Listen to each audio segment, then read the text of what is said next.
Robert Kiyosaki's Rich Dad Poor Dad was first published in 1997 and quickly became a must-read for people interested in investing, money, and the global economy. The book has been translated into dozens of languages, sold around the world, and has become the #1 personal finance book of all time. The overarching theme of Rich Dad Poor Dad is how to use money as a tool for wealth development.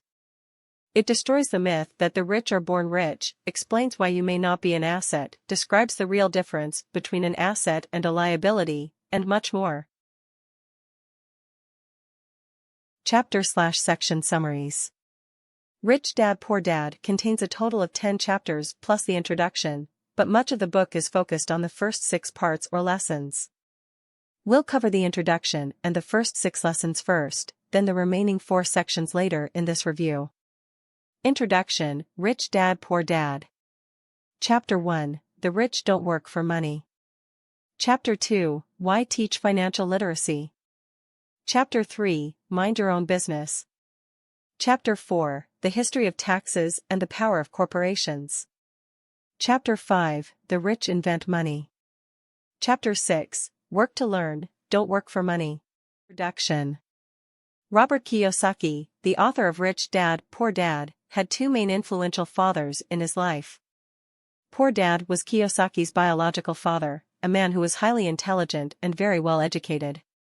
Poor Dad believed in studying hard and getting good grades, then finding a well-paying job. Yet, despite these seemingly positive attributes, Poor Dad didn't do well financially. Rich Dad was the father of Kiyosaki's best friend. He had a similar work ethic to Kiyosaki's real dad, but with a twist. Rich Dad believed in financial education, learning how money works, and understanding how to make money work for you. Although he was an 8th grade dropout, Rich Dad eventually became a millionaire by putting the power of money to work for him. The book is written from Kiyosaki's perspective of how Rich Dad went about making money and the mistakes that Poor Dad made. The first 6 chapters of Rich Dad Poor Dad make up about 2/3 of the book and discuss the 6 lessons that Kiyosaki learned from his rich dad. Chapter 1, The Rich Don't Work for Money. Oftentimes people misunderstand the title of this chapter and mistakenly believe that it means the rich don't work. The complete opposite is true. Instead of reading the chapter title as The Rich Don't Work for Money, what Kiyosaki means to say is that the rich don't work for money. Note that by emphasizing the word money, this section takes on an entirely different meaning. The truth is that the majority of rich people do work very hard, but they go about it differently than most people do. Rich people, and people who want to become rich, work and learn every day how to put money to work for them. As Rich Dad says, the poor and middle class work for money. The rich have money to work for them. Kiyosaki also notes that having a regular job is just a short-term solution to the long-term problem or challenge of creating wealth and financial freedom. It's fear that keeps most people working at a job, the fear of not paying their bills, the fear of being fired, the fear of not having enough money, and the fear of starting over. That's the price of studying to learn a profession or trade, and then working for money. Most people become a slave to money, and then get angry at their boss. Chapter 2, Why Teach Financial Literacy. The second chapter of Rich Dad Poor Dad explains the difference between an asset and a liability. Chapter 2 drives home the point that it's not about how much money you make, but about how much money you keep. An asset is something that has value, that produces income or appreciates, and has a market where the asset can easily be bought and sold. Assets produce income. Assets appreciate. Assets do both. Conversely, liabilities take money out of your pocket because of the costs associated with them. When Rich Dad Poor Dad was first published back in 1997, Kiyosaki created a lot of controversy with this statement. That's because, by definition, a personal residence isn't an asset unless it appreciates enough to offset the costs of ownership. On the other hand, rental property is an asset because it can generate enough passive income to exceed the expenses of operating and financing the real estate.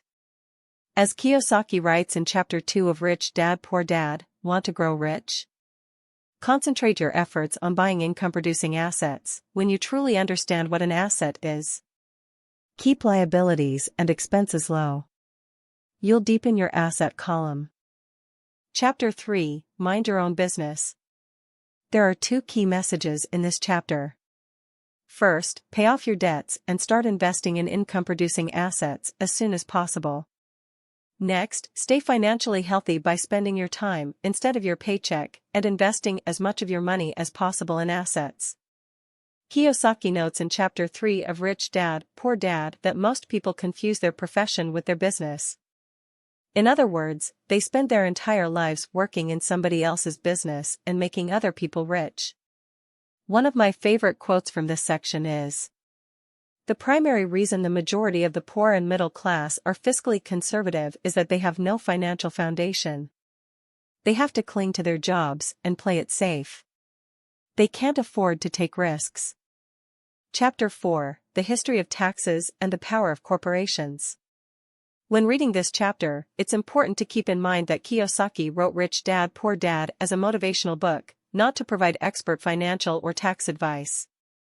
For example, Kiyosaki writes about the time he bought a Porsche and treated it as a business expense, using before-tax dollars. Buying a high-end luxury car when a much less expensive make and model would do could put an investor on the fast track to an IRS audit. But putting this aside, the points made in this chapter discuss how to play the investment game smart. The rich understand the power of company structures and the tax code and use every legal means they can to minimize their tax burden. Compare how business owners and investors with corporations such as C Corp, S Corp, or LLCs pay taxes to how most people pay tax. Business owners with a corporate structure earn, spend, pay taxes. Employees who work for corporations earn, pay taxes, spend. Notice that employees who work for somebody else spend their money post-tax, while business owners earn and spend before paying tax. Chapter 4 of the book also covers the four main components of what Kiyosaki calls financial IQ: accounting, investment strategy, market law, and law. As Rich Dad Poor Dad reminds us, understanding the legal and tax advantages significantly contributes to building long-term wealth. For instance, a corporation can pay expenses before paying taxes, whereas an employee gets taxed first and must try to pay expenses on what is left. Corporations also offer legal protection from lawsuits. When someone sues a wealthy individual, they are often met with layers of legal protection and often find that the wealthy person ing in their name. They control everything, but, personally, own nothing. Chapter 5, The Rich Invent Money. Inventing money means finding opportunities or deals that other people don't have the skill, knowledge, resources, or contacts for. In Chapter 5, Rich Dad Poor Dad explains there are two types of investors. Investment packages are bought by people who entrust their money to a developer or fund manager. This is the way that most people invest, such as buying shares of an ETF or putting money into a real estate crowdfunding venture. Professional investors look after their investments, research the market to find deals that make sense, and the Panthers manage the daily oversight. Professional investors have three things in common. Identify opportunities that other people have not found. Raise funds for investment. Work with other intelligent people. Here's one of my favorite closing thoughts from this chapter. Some people argue that there aren't real estate bargains where they are, but there are prime opportunities everywhere that are overlooked. Most people aren't trained financially to recognize the opportunities in front of them. Chapter 6, Work to Learn, Don't Work for Money. Poor Dad was intelligent and well-educated and worked for money because job security meant everything to him. Rich Dad became a millionaire by working to learn. As Kiyosaki writes, I recommend to young people to seek work for what they will learn, more than what they will earn. Look down the road at what skills they want to acquire before choosing a specific profession and before getting trapped in the rat race. That's exactly what Kiyosaki did. He joined the Marines after graduating from college and learned the essential business skills of leading and managing people. After serving his country, Kiyosaki joined Xerox and overcame his fear of rejection to become one of the top 5 salespeople in the company, then left the corporate world to form his own business. Chapter 6 of Rich Dad Poor Dad then discusses the synergy of management skills needed for business success. Cash flow management, systems management, people management, overcoming obstacles. Chapter 7 of Rich Dad Poor Dad begins by noting that the primary difference between a rich person and a poor person is how they manage fear. Robert Kiyosaki isn't talking about the type of fear that some people have when going to the dentist or watching The Exorcist. The book, Fear, is about the fear of losing money and how to handle that fear. It's one of the 5 biggest obstacles people face on the path to becoming financially independent. Fear, cynicism, laziness, bad habits, arrogance. These roadblocks, and the failure to overcome them, are why people who have studied and achieved financial literacy is still toolable to develop assets that generate plentiful amounts of cash flow. Fear. Losing money is a fact of investing life, and so is the fear that comes along with it. Kiyosaki notes that he's never met a rich person who has never lost money, but he's met plenty of poor people who have never lost a dime because they've never invested. Real estate investors who choose to act only on a sure thing are paralyzed by fear in disguise. People who can't see the big picture and think big are the ones who rarely ever succeed in investing or in life. Cynicism. Everybody has doubts that affect self-confidence, and it's easy to fall into the trap of playing what if, especially when friends and family are constantly reminding you of your potential shortcomings. Things like the economy crashing, interest rates rising, and tenants not paying their rent are common what if fears that all real estate investors have. While these are important items to consider, it's important not to allow the cynicism of others to overtake your control. Otherwise, you may become immobilized as opportunities pass you by. Laziness. In today's interconnected world, it's easy to confuse being busy with actually accomplishing things that matter. In fact, according to Rich Dad Poor Dad, busy people are often the laziest. Busy people arrive at the office early and leave late. They bring work home to finish at night and on the weekends. Before they know it, the people and things that matter most to them have disappeared. Instead of giving in to the call of the rat race and mistaking action for accomplishment, successful real estate investors are proactive and take care of themselves and their wealth first. Bad habits. Habits control behavior. For example, most people pay their bills first before they pay themselves. The result is that there's usually very little left over at the end of the month for investing. Paying yourself first, even if you don't have enough money to pay other people, makes you financially stronger, mentally and fiscally. In a way, it's a form of reverse psychology. When you develop the habit of paying yourself first, you become motivated by the fear of not being able to pay creditors. In turn, you begin looking for other forms of income like investment real estate. Arrogance. Investors know what makes them money. But it's the things they don't know, and don't know they don't know, that make them lose money. When people become truly arrogant, they honestly believe that what they don't know doesn't matter. Train yourself to listen to what other people have to say, especially when it comes to money and investing. If you discover you're ignorant about a subject, educate yourself or find an expert in the field. Overcoming these 5 biggest obstacles on the path to real estate success requires a blend of balance and focus. There are plenty of Chicken Littles in the world today, people with a victimhood mentality who live their lives in cynicism and pessimism. Getting started. In Chapter 8, Rich Dad Poor Dad tells us that there is gold everywhere, most people are not trained to see it. Part of this lack of vision and clarity comes from the world we live in. We're trained from a very young age to work hard for someone else, spend the money that we earn, and borrow more if we run short. Unfortunately, people who choose to become one of the masses never take the time to develop their financial genius. Investing in real estate is the perfect example.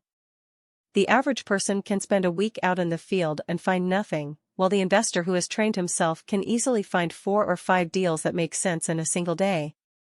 Here are the 10 steps to follow to develop your financial genius and discover the gold that's already out there, just waiting to be found. Have a deep emotional reason or purpose for doing what you do, a combination of wants and don't want. Understand the power of choice and choose daily what to do, including choosing the right habits and educating yourself.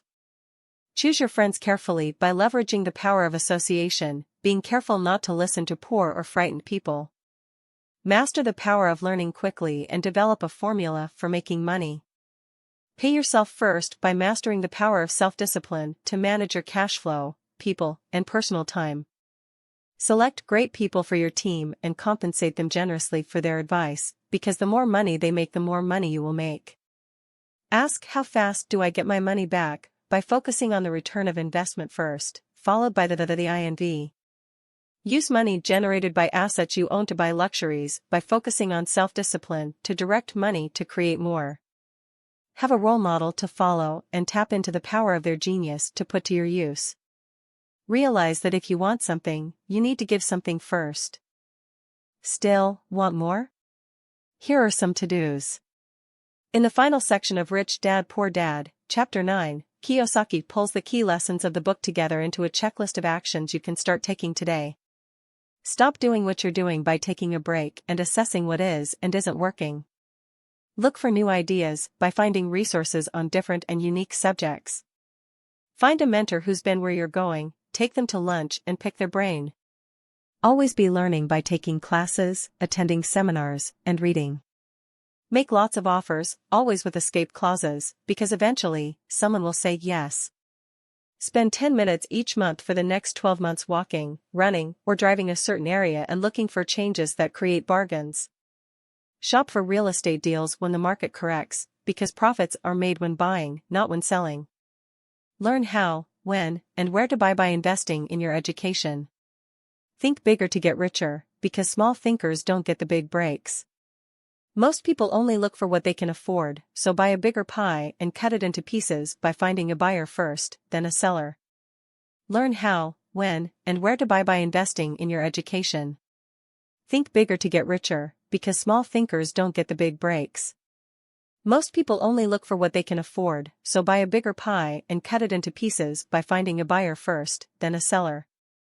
Negotiate volume discounts by thinking big, pooling people together, and buying in bulk. Read and learn from history, because history always repeats itself. Action always beats inaction.